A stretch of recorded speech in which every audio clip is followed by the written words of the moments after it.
the focus that came up for me is that you have to find the standard. So when a person becomes an adult, there's this, when you say the assumption or the expectation, that's the thing. Like as a kid, right? I don't expect the kid to feed themselves. I expect the kid to be dependent in large part, especially to a certain age, right? And 14 or something like that. 13, 14, 15, 16. But there has to be an assumption, a baseline assumption when you're interacting with what you would consider an adult. Because it changes from, okay, you're a child and you're a dependent and that's okay, to, okay, you're an adult now. And if you screw this up, that's on you. That's the part that I'm thinking about that has to happen, because if without that, I'm not going to entertain a whole bunch of arguments without that, because who the hell knows what the answer to the question of the day is at that point in time? I need to have some way to some criteria to be able to judge on. And that's why I'm always talking about rationality, right? Right. Because somebody could always make the case to you like, well, no, there's more. See how much we're spending on war. See how much we're spending on this, that, and the other. And you really can't, if you wanted to, you could, if you tried to crunch the numbers, it's really going to end up in a narrative anyway. It's not going to be a real crunching of the numbers.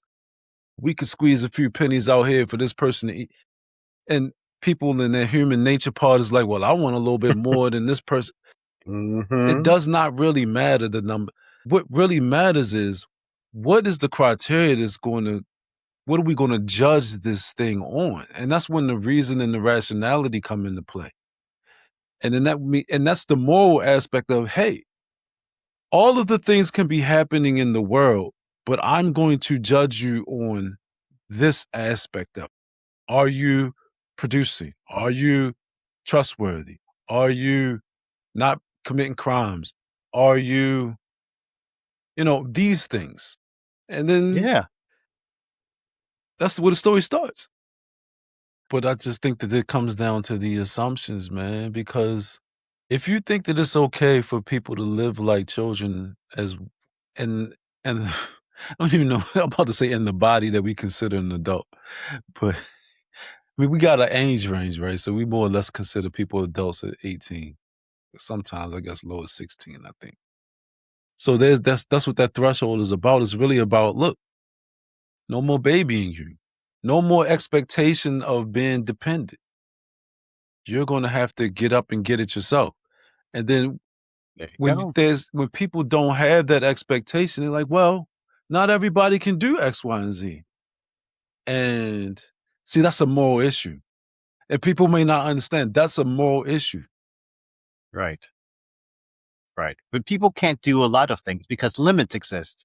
People are human beings and they only have certain things that are within their circle of control and their circle of ability. I'm like, well, that's true for everything throughout all of life. It's like, well, this person can't build their own machine. They can't build their own private plane. They can't have these things. They can't, and they won't, because that's not how life works. We're all going to have things that we can't do. We're all going to have things that we can do. And so we're going to have to accept those limitations and work within them. And sometimes that means we go without for a little bit. Sometimes it means we go, but sometimes it's false. I'll go without whatever. Sometimes they false. See, the issue is that many times they are false limitations. It's like the kid that said that he couldn't do until he had to try, and then he figured out he could do. Right. That's fair. Sometimes we do make decisions and assumptions without data. We're like, oh yeah, it's impossible. It just can't be done. It's like, I mean, we haven't done it yet. Let's not make a conclusion until we try to do it.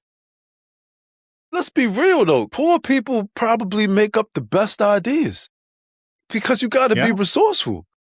You know what I'm saying? It's crunch time. It's always crunch time. You know? So that's the whole thing about coming to America in a sense. You say what? And that's why they say necessity is the mother of invention. There you go. Yeah. So a quick story. I was watching Shark Tank one time. And it was a dude, I don't remember what the product was. He's pitching the product and, they pitching to Mark Cuban and all of them. And some idea, he did some iterations of it, and they're looking at him like, how long you been doing this? He was like, yeah, 2 years or something like that. It's like, man, you done a lot. How much did you spend on it? I think he said like 2 million or something like that. He's like, yeah, I took my whole savings and put it in the idea and tried to perfect it. And they were like, you spent too much money on it, man.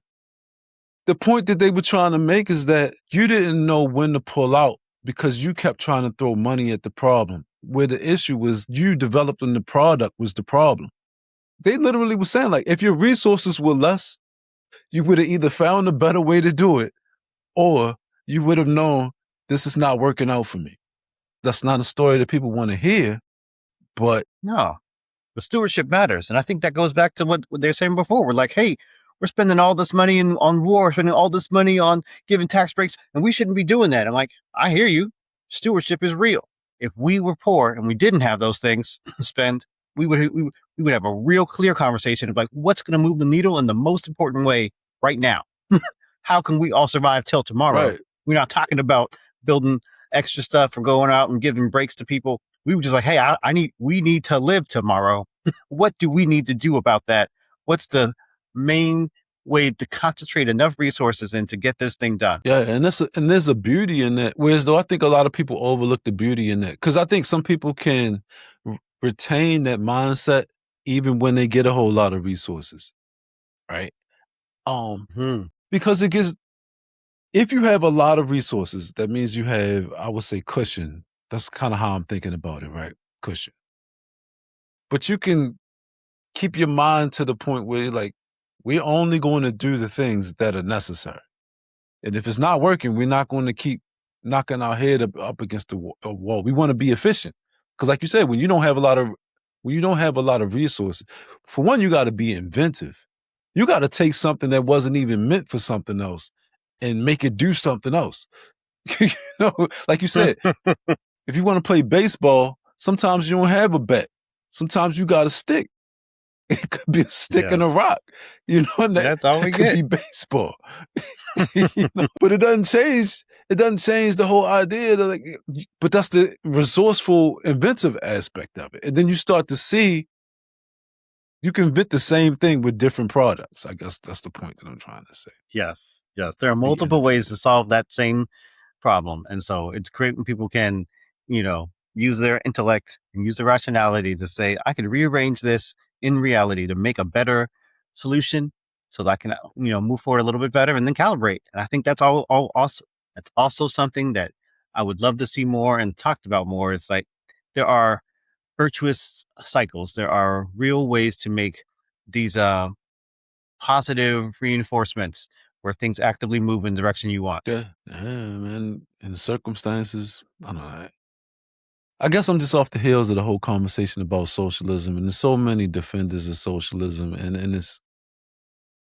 don't Because they look at them associate like socialism bad with people. kindness. And so I think it's great when they have that approach to say like, oh, I want to be nice to people. I think it's nice to be nice. And I think we should take care of people. I think taking care of people matters. I'm like, cool. I support that. How you do it matters. Yes. How would you like to do it? They're like, I would like to steal from people. We were close, but we didn't quite get there.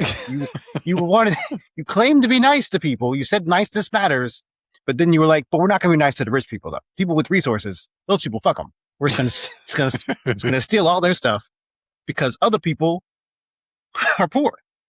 I'm like, oh, well, that's not going to make poor people wealthy. Like they're not going to be able to better solve problems by you giving them stuff. You spoiling children doesn't make them more virtuous adults. I don't think you should follow your plan. How you do what you say you want matters. And the way you're describing it is the same way we ruin children. So I'm not going to start with that plan. I think maybe we should go back to the right way to raise a healthy adult and give them progressively harder things for them to do and build real self-confidence so they can become, actual functional humans. That'd be really important. It was important for you. It was important for me. We should treat all human beings with that same level of dignity and respect. They might be able to solve their own problems if we just give them the chance.